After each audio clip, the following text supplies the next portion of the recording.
En este video vamos a resolver un problema de equilibrio entre fases, donde tendremos que calcular la entalpía de vaporización conociendo datos de temperatura y volumen de la fase gaseosa y del trabajo que realiza la fase gaseosa sobre el émbolo de un pistón.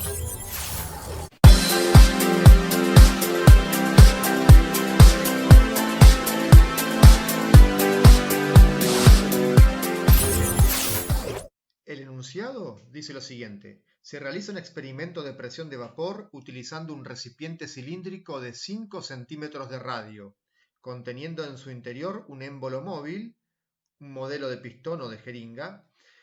Se coloca una determinada cantidad de un líquido puro en el cilindro. Previamente contenía 0,14 gramos de gas nitrógeno, que vamos a considerar insoluble en la fase líquida, y se lo introduce en una estufa para luego calentarlo de forma tal que la presión total de la fase gaseosa permanece prácticamente constante durante toda la experiencia. Nos brinda una tabla de temperatura en grados centígrados y el volumen de la fase gaseosa y nos dice, sabiendo que el trabajo de expansión realizado por la fase gaseosa cuando el pistón se desplaza a una longitud de 50 centímetros es de 432,3 joules, y que a priori se desconoce la sustancia componente de la fase líquida, pero se sabe que es una de estas tres: metanol, etanol o agua. Calcular la cantidad de calor a una atmósfera de presión que se requiere para vaporizar medio kilogramo del líquido comprendido en el cilindro. Comenzamos con la resolución. A partir del enunciado tenemos que el radio es de 5 centímetros del cilindro, la masa de nitrógeno 0,14 gramos, es lo mismo decir 5 por 10 a la menos 3 moles. El trabajo de expansión, por eso es negativo, 432,3 joules para 50 centímetros del desplazamiento del pistón. Lo fundamental y primero que tenemos que hacer es calcular la presión externa, que es la presión constante de nuestra fase gaseosa. ¿Cómo la podemos hacer? Bueno, por ejemplo, a partir del dato de trabajo de expansión, tenemos que el trabajo de expansión es igual menos la presión externa por la variación de volumen, porque la presión externa es constante.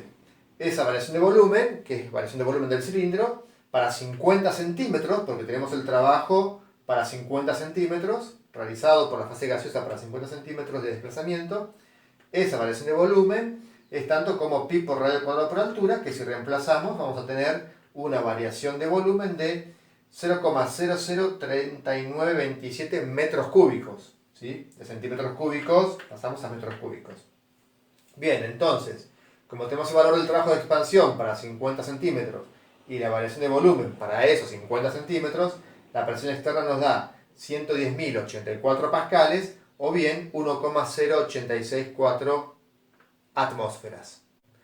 Otra fórmula de calcular la presión externa es a partir de la definición de trabajo mecánico, de la fuerza que realiza la fase gaseosa por la distancia, por el desplazamiento.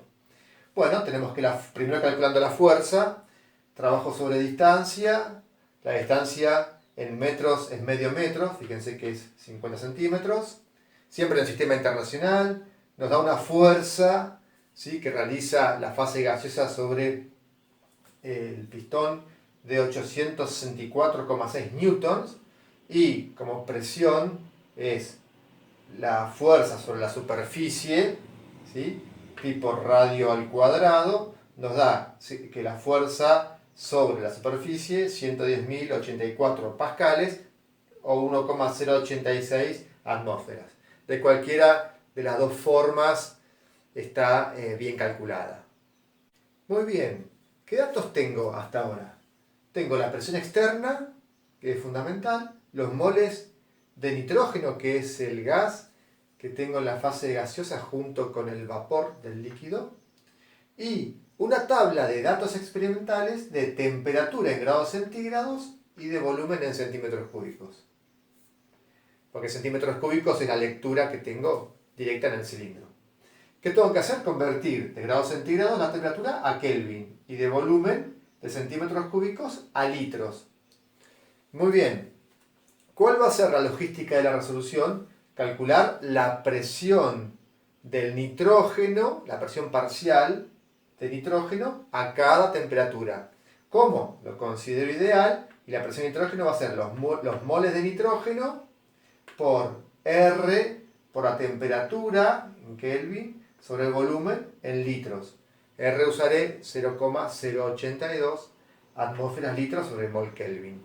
Una vez que tengo la presión parcial de nitrógeno, calculo la presión del vapor de ese líquido como por diferencia con la presión total. La presión total ya la tengo, 1,086 atmósferas.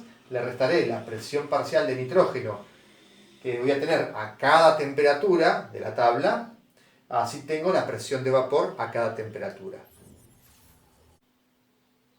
Una vez que tenemos la temperatura y la presión de vapor, lo que hacemos es calcular la inversa de la temperatura en Kelvin, en Kelvin a la -1 las unidades, y el logaritmo natural de la presión de vapor. Estos valores están calculados para la presión de vapor en atmósferas, ¿sí?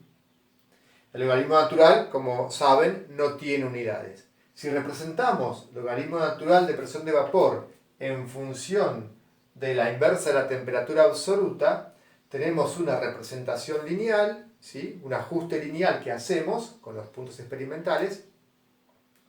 Hacemos un ajuste lineal acorde al marco teórico de la ecuación de Clausius-Clapeyron. Y logramos tener una pendiente de menos 4219,6 Kelvin. Importante la unidad de la pendiente, porque sabemos que esto es adimensional, ¿sí?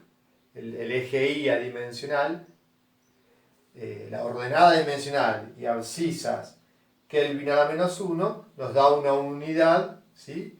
De Kelvin. Muy bien, ahora vamos a trabajar con la pendiente para poder calcular nuestra entalpía de vaporización del líquido contenido en el cilindro. Una vez que tenemos el valor de la pendiente de nuestro gráfico ajustado, lo que hacemos es igualar a la expresión de la pendiente de la ecuación de Clausius-Clapeyron. Entonces tenemos que menos 4219,6 Kelvin es igual a menos delta H sobre R. Podemos calcular la variación en entalpía, que sería la entalpía de vaporización de nuestro líquido, ¿sí? Y que es igual, aproximadamente igual, a 35.000 joules por mol. Y si nos fijamos, es muy diferente que la del agua o la del etanol, que son superiores, y está en el orden del valor del metanol. Por eso, de los tres, ¿sí? Seleccionamos al metanol como candidato de sustancia a estar presente en nuestro cilindro. Una vez que tenemos el valor de la entalpía de vaporización, sabemos que este valor es por mol, es decir, en este caso, cada 32 gramos de metanol. Como me pregunta el calor necesario a presión constante para vaporizar medio kilogramo de metanol, lo que hago es tener en cuenta la proporción para medio kilogramo y nos da 548,2 kilojoules, que es la entalpía de para vaporizar, ¿sí? 500 gramos de metanol. Y acá está el concepto involucrado, que la entalpía es el calor a presión constante. En este caso, la entalpía de vaporización es el calor necesario para vaporizar medio kilogramo de metanol a la presión de una atmósfera.